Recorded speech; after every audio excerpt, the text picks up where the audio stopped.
Hello everyone, welcome back to my channel. This is Harshita Pishay here. So I think it's been a long time since I've filmed the video or something like that, but still, today I'm up with an interesting concept, which is the contract law and the contract lifecycle management. So most of you know that now this is on booming stage in the corporate law, that if you want to become a corporate lawyer, you need to know the contract lifecycle management and what is an agreement, and what are the various kinds of agreement, how do you draft those agreements, and what is the major book that I read. So you need to understand some basic concepts. See, definitely law is a subject where you need to keep learning practically also. Even after you, I think, graduate, it's not something that you get the entire concept into you or you become a lawyer in yourself. I think over the years of experience, it becomes more difficult, that you become more more perfect and more this one. But it's a learning profession. Every day you get to learn, and definitely our businesses have their own templates. But I with it, with my own interest, I think I have gone through a lot of agreements from a lot of websites. So I've read a lot of websites. So what are the agreements, what do they tell? So there are various kind of agreements. So what are the basic concept of each agreement, and why is it being drafted, and what is the negotiation, all of that. So to come up with that concept, I am doing this video today. So this is the book of Indian Contract Act 1872. So now this book, if you have this book, you will at least understand the basic concepts of what is a contract, whether that person can enter into a contract, who has the capacity to enter into a contract. All of this is there in this particular book. Now we have various kind of agreements in the business. So before that, let's start with the contract lifecycle management. So when two parties agree, or when two parties agree upon each other, or when two parties have agreed upon each other, it becomes an agreement.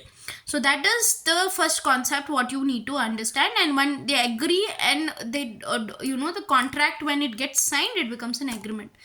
So that particular agreement may have a term, it may have a termination, it may have various other kind of clauses. So when you send the agreement, before even signing, when you send the agreement to the client may not agree to the clauses given into that agreement, and he may come with a pushback telling that I'm not interested with this particular clause, I may want to amend this particular clause.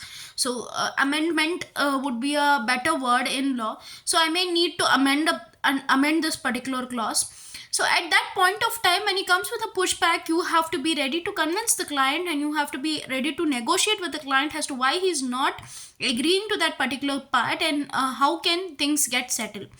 So that is called the negotiation. And once the negotiation is over, you need to get into something which is called as the DocuSign, where you make both the parties sign the agreement, and then it becomes a contract and it becomes an agreement. And once this agreement starts, the term of the agreement will start. That is, whether it's for a period of 1 year, whether it's for a period of 2 years, and when will be the agreement be terminated. So it may be terminated within 1 year, or it may be terminated after 1 year. So what is the next procedure? Whether you're going to renew the contract or whether you're going to keep it that way. So this is called as the contract lifecycle management, and there is a repository where you can put it into a system, keep it very safe. So this is the particular contract lifecycle management I was talking about. So now we have various kind of service agreements, various kind of agreements. So one, which is the service agreement, the second, which is the NDA, third, which is the employee agreement, and fourth, which is partnership agreement. We have something called as a franchisee agreement, we have something called as supply agreement, so we have something called a sales purchase order. So all these are the kinds of agreements, like the commercial contracts or agreements. We have something called as a software has a service agreement, so it's even more huge. So what we basically need to do is, first we need to check the common clauses. That is what I wanted to explain it to you, because see, first point I want to be very clear, drafting is a very important skill in a lawyer. So if you are not able to draft, then I don't know whether you're going to be able to survive in the field of corporate or in the field of litigation. Definitely, yes, field work is required. You need to do the field work, but has how you get to play with the words or how you do the drafting, that is very important, because if you don't know drafting, it's so these basic concepts at least may help you to learn drafting a little bit, or it may help you where you can keep a record on yourself and learn drafting, and you can start drafting your own agreements, documents. So that is why I have made this video today. So first agreement is the service agreement. Now this service agreement is basically where a lot of services have been provided by the your client company to the by your company to the client, so the company where you're working to the client. So that particular agreement, usually they have templates, but what are the common clauses, or what are the clauses that has been included in this? So for it to start, first we have when the agreement has been entered, or what is the date when the agreement has been entered, and what is the term of the agreement, what are the services that this particular organization has been providing, whether it's been providing certain services of secretarial services, whether it's been providing account services, whether it's been providing the services of funding the company. What are the services that they are being providing? That has to be the thing. And after that, what is the fees that the other client can be given that person can give it to us, and the termination of the agreement, definitely when the termination will happen. And definitely we have something called as the indemnification, limitation of liability, authorized person, dispute resolution, confidential information. So I will explain in one agreement. So indemnification is here when two parties are involved, like A and B is involved into an agreement, which party is responsible when the harm is caused. So if the harm is caused, or if there is any kind of breach in the agreement, which party will be responsible for the harm caused. And we have some concept called as limitation of liability. In that particular clause, you get to know whether what is the limitation that has been there, limits the amount that one party can recover from the other party. And who's the authorized person?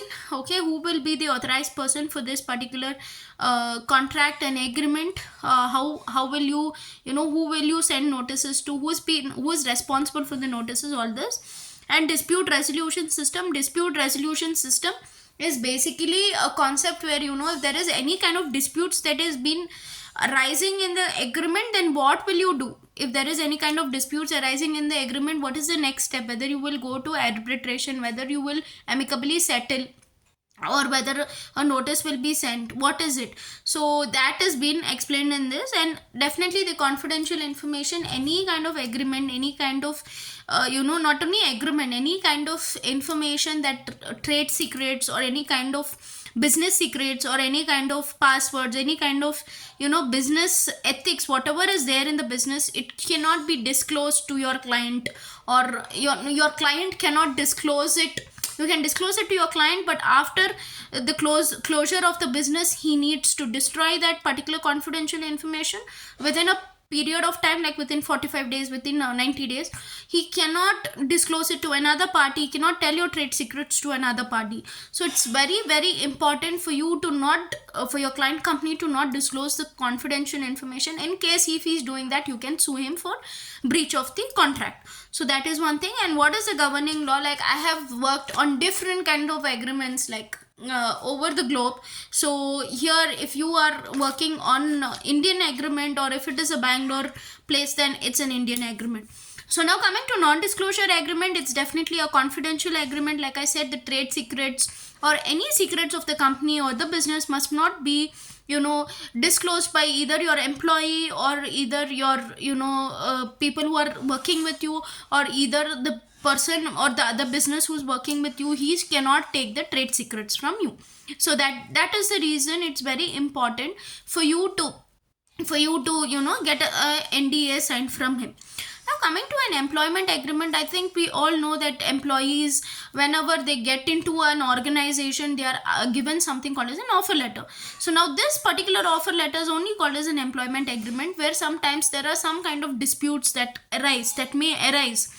and we have a number of clauses under that also. So there are some common clauses like the term, termination, and confidentiality.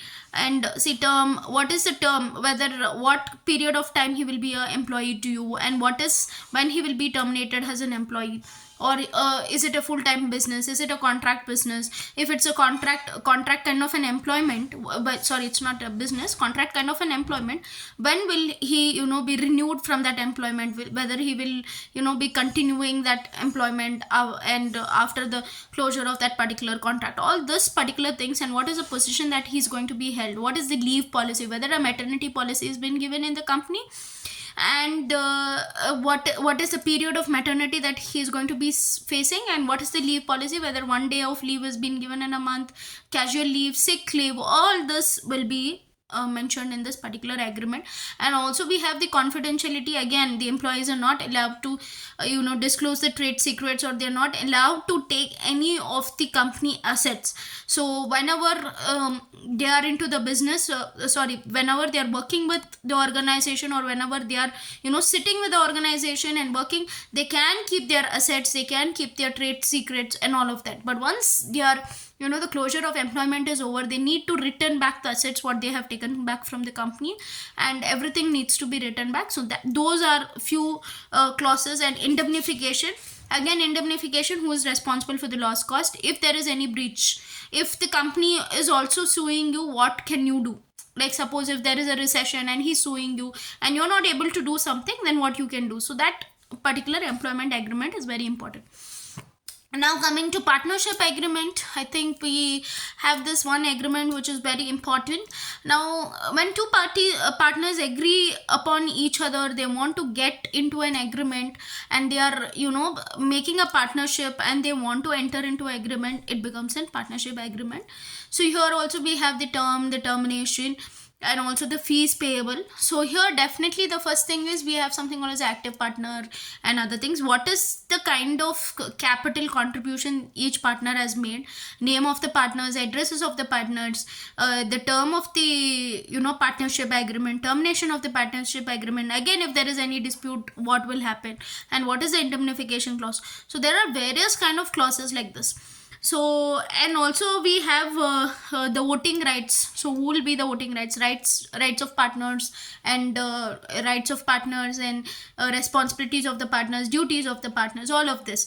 And again, voting rights, definitely if he's an active partner he can vote, or else he cannot. So what is the right of minor partner, whether a minor partner can be included, all this kind of clauses will be in this particular agreement.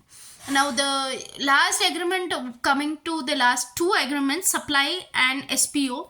So supply agreement is something where you have this particular agreement where there are supply of goods being made. So you manufacture a certain goods and you supply those goods at that particular period of time. This particular agreement is being made. So when you're supplying the goods, definitely you require back the compensation. So when the fees has to be paid, what is the deadline to pay, get the fees back for the services that has been provided, all that has to be drafted. Why I have made this video is because, see, drafting is very important. As a lawyer, we need to know drafting. If you're not drafting independently, then it's going to be a trouble for us.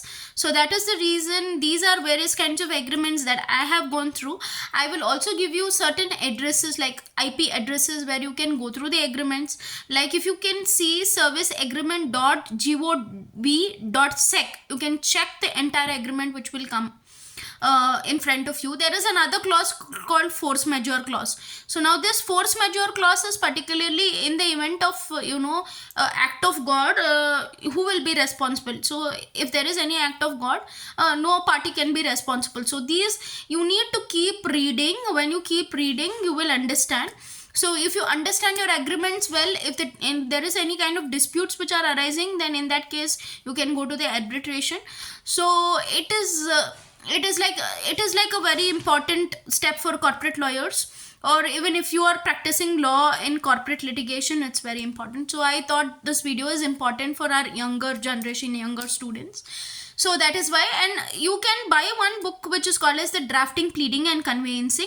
So this book is very important for lawyers. It's very important for civil litigating lawyers. It's important for every kind of other lawyer, whether you're practicing, whether you're in corporate, because you have different kind of formats, different kind of applications, different kind of memos in that. So it is very, very important. And if you guys have any doubt, and since have been very inactive, if you guys want me to start a class again, I can do that. Maybe I will give my contact details below. I will give my email address below. If you want any kind of like classes, or if you want any kind of guidance on how to draft or something like that, then maybe we can have a session, a separate session. So I hope this video is useful to you. I will come up with various other videos. So I wanted to even come up as to how you can write your judicial services exams, and where are the judicial services exams classes going on. So what is the procedure for that? So that would be the next video. If you like this video, please do like, share and subscribe. Thank you.